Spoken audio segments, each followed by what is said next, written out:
Each year on the fifth Sunday of Lent, Passion Sunday, Rome keeps an ancient and sacred appointment. Inside the towering nave of St. Peter's Basilica, just beneath the triumphal arch of the dome, the Veronica Veil is displayed for the faithful in a rare ritual known as the Ostensione. It is one of the most emotionally charged moments of Lent in Rome. The veil, according to centuries of tradition, is the cloth with which a compassionate woman wiped the face of Christ as he climbed the hill of Calvary. The cloth, as the story goes, retained his image. And though the story is not in the Gospels and the woman is unnamed, tradition came to call her Veronica, which many believe is the fusion of the words vera icon, true image.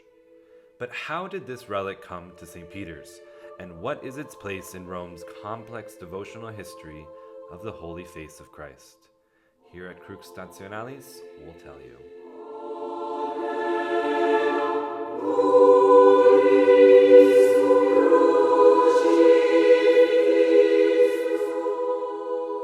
The earliest written mention of the relic, now called the Veronica, appears under Pope John VII, who reigned from the years 705 to 707. But the image truly entered the public religious imagination in the 12th and 13th centuries. A watershed moment came in the year 1208, under the towering figure of Pope Innocent III, the Pope who revived a church which appeared to be crumbling, especially with the approval of the rules of St. Francis and St. Dominic. In a solemn act in 1208 that merged liturgy, charity, and pilgrimage, Innocent established a procession of the Veronica from St. Peter's Basilica to the nearby church of Santo Spirito in Sassia, home to the papal hospital. The event took place on the Sunday after the octave of Epiphany and was accompanied by psalms, hymns, candles, and immense crowds. The image was brought in procession to inspire devotion, to lift the spirits of the ill, and perhaps also to gather donations for the hospital, then undergoing massive renovations.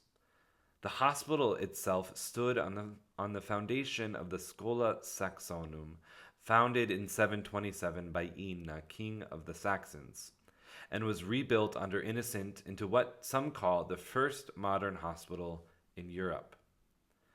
The Veronica procession became a cornerstone of Christian devotion in the Eternal City.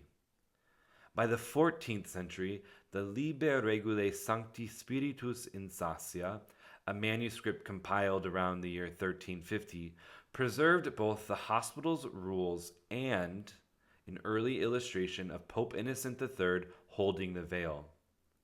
This miniature remains one of the oldest visual depictions of the relic. From these origins, a rich and layered devotion to the Holy Face unfolded across Rome. At its heart were two relics, both believed to be acheropita, not made by human hands. The first was the Veronica, housed in St. Peter's Basilica.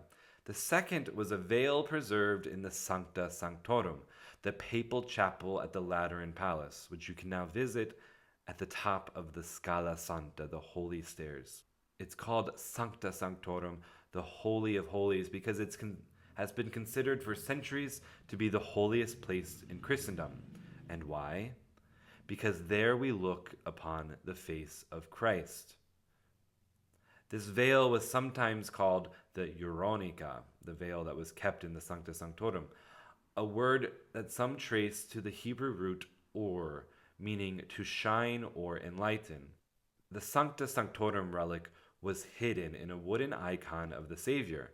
The icon you can still visit today and see as you approach the top of the steps of the Scala Santa, and then also you're able to go with a little ticket into the chapel itself and look upon the icon which has stood there.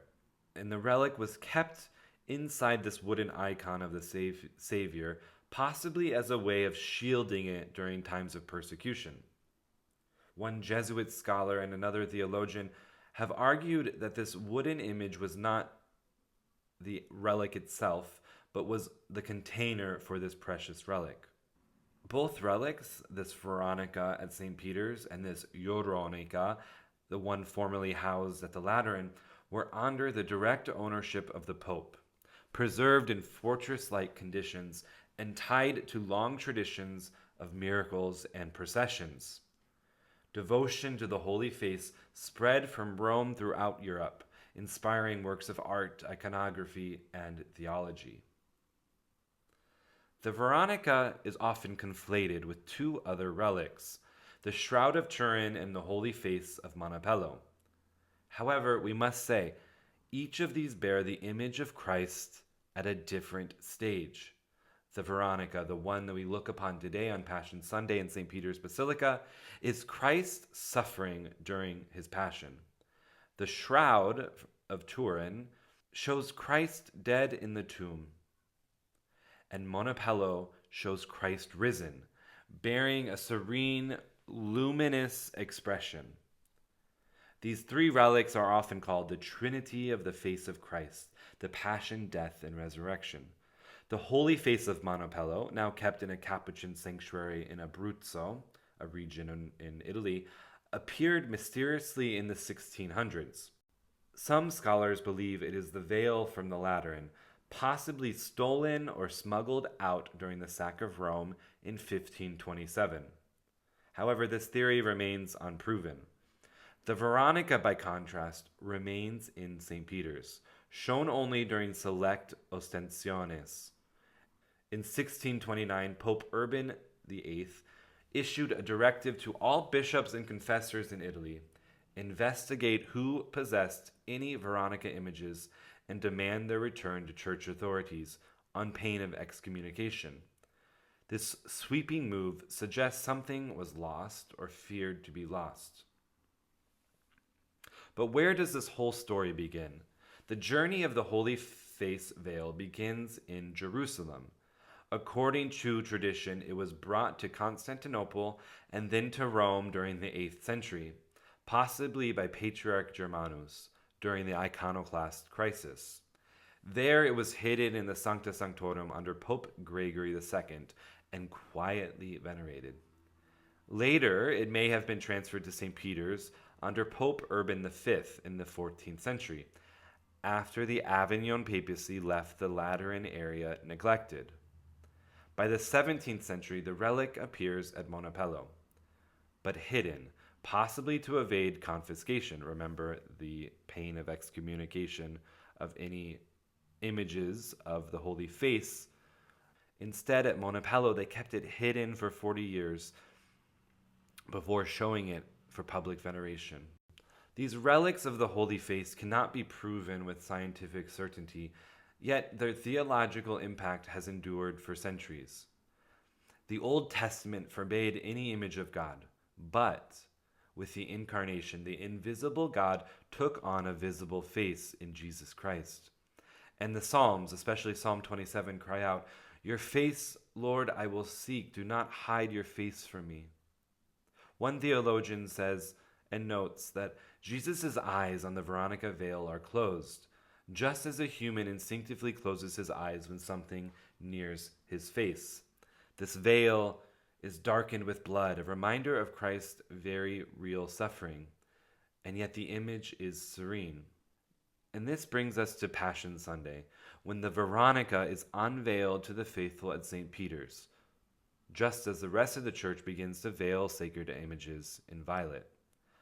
This practice, rooted in the Gospel of John, which is read on Passion Sunday, recalls how Jesus hid himself before the crowd that sought to stone him. In this moment of liturgical irony, when all faces of Christ are hidden, the Romans unveil the face of Christ one last time before Passiontide. It is a final glimpse before Holy Week plunges us into the mystery of the cross. In no other city does the Lenten drama unfold with such visual and theological precision. Rome, guardian of the Veronica and the memory of Innocent III's procession, gives the pilgrim one last look at the face of the suffering Savior. But I have one more story to tell you, and it deals with the origins of the Jubilee Year. Pope Boniface VIII took part in the traditional Veronica procession. Remember, this is recalling the procession of Pope Innocent III in the Vatican area. The devotion grew from Pope Innocent III's procession, and the relic was shown more often to the faithful of Rome. Pope Boniface VIII, therefore, was taking part in a procession.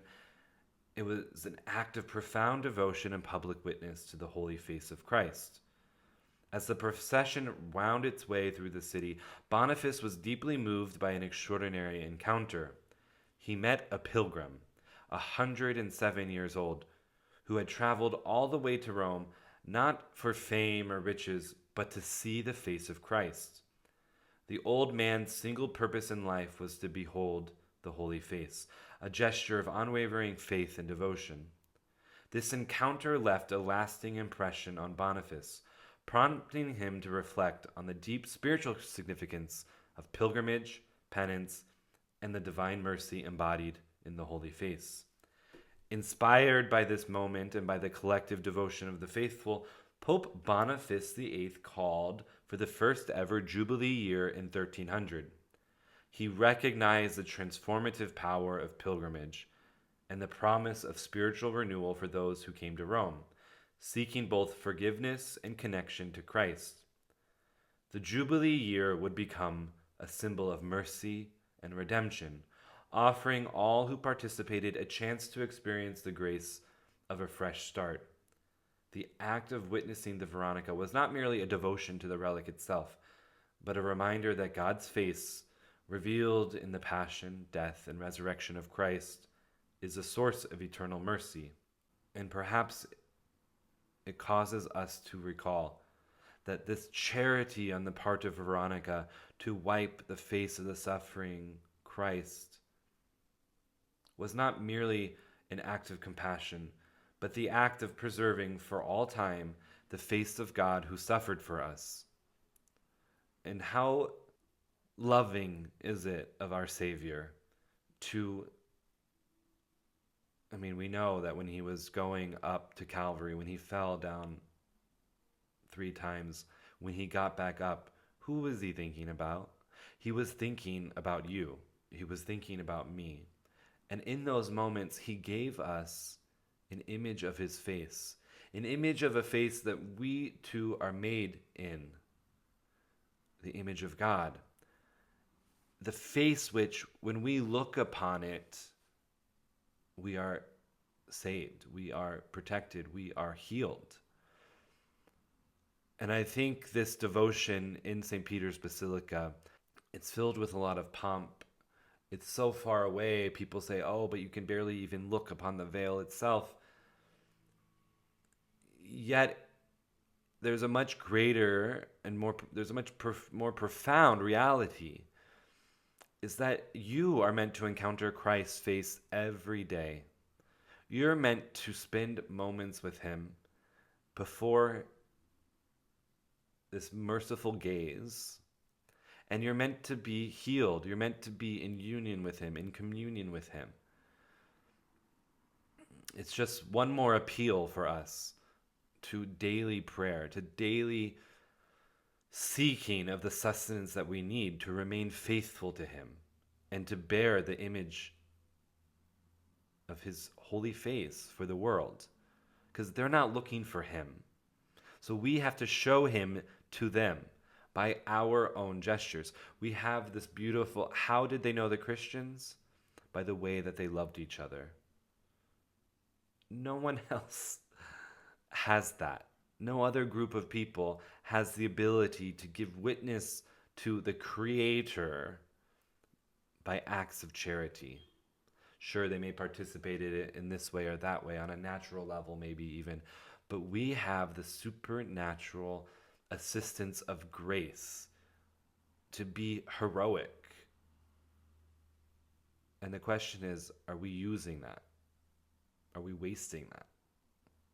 But today, as Romans have this jealous custody of the holy face of Christ in the veil of Veronica, know that it's not just the Romans, it's the whole world, the whole Catholic world. You have the possession of this patrimony. And so I encourage you, as Jesus hides himself in the gospel for Passion Sunday, make sure to go deeper within your heart and to find that sacred face and to gaze upon it. Because that's what matters. Not all of these ceremonies. They're only meant to be a tool for us to reach a greater and ever more intimate relationship with Christ. Thank you for listening to this podcast. I'm going to link the videos from the week in the description of this podcast. I have video tours, and I've played catch up today with coming to you to speak about Passion Sunday and Veronica's Veil. But to explore all the Roman station churches from the fourth week of Lent, make sure to check out the video description. And of course, I have one for you from St. Peter's as well. So God bless you, and thank you for continuing on. And don't waste these last 2 weeks of Lent. Take them and prepare yourself even more intensely for the Holy Triduum and for the joy of Easter. God bless you.